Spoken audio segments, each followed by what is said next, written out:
Kemenangan Ferdinand Marcos Jr. dalam pemilihan presiden menjadi otak masalah dari keresahan yang terjadi di Filipina.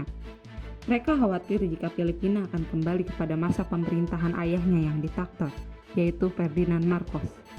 Kekuasaan diktator di Filipina telah berlangsung selama 20 tahun, dari tahun 1966 sampai dengan 1986. Pemerintahan ini berhasil digulingkan dengan gerakan rakyat atau biasa kita kenal sebagai People Power pada tahun 1986. Lalu, bagaimana People Power terjadi dan mengapa bisa menggulingkan pemerintah diktator? Yuk simak video ini.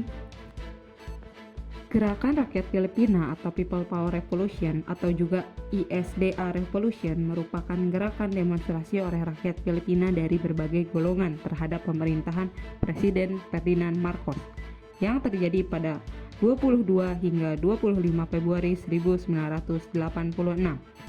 Namun, perlu diketahui akar permasalahannya dari revolusi ini dimulai sejak tahun 1969 atau periode kedua pemerintahan Ferdinand Marcos, karena di periode ini pemerintahannya mulai diserang penyakit KKN. Pada masa pemerintahan pertamanya, Marcos telah berhasil melakukan perbaikan di bidang infrastruktur, keuangan negara melalui pinjaman-pinjaman luar negeri yang memberikan dampak positif di jangka pendek. Karena keberhasilan tersebut, Marcos dipilih kembali oleh mereka melalui pemilu periode 1969 sampai dengan 1972. Di periode kedua, pemerintahan Marcos mulai dikelilingi dengan kebijakan KKN, seperti korupsi dana negara dan memberikan jabatan-jabatan sentral kepada pendukungnya.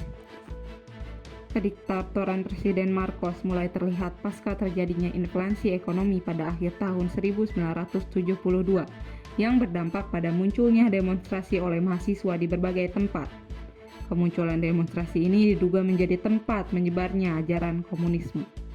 Dengan dalih mengamankan negara dari aliran komunisme, Presiden Marcos mengeluarkan Undang-Undang Darurat Militer tahun 1972 yang menyebutkan bahwa Presiden Marcos memiliki hak untuk menjadi presiden seumur hidup.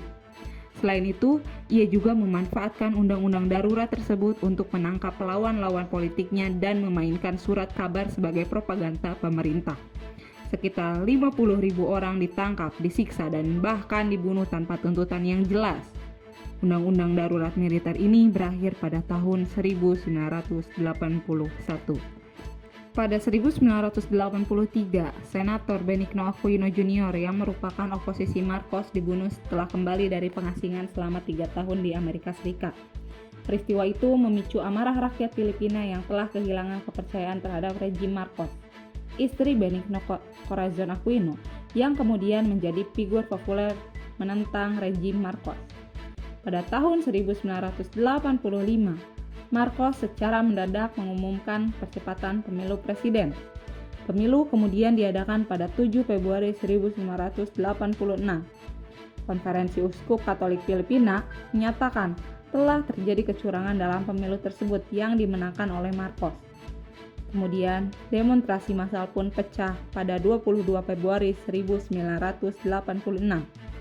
Aksi ini berlangsung damai dan mendapatkan sokongan gereja Katolik. Pada akhirnya didukung para petinggi senior militer.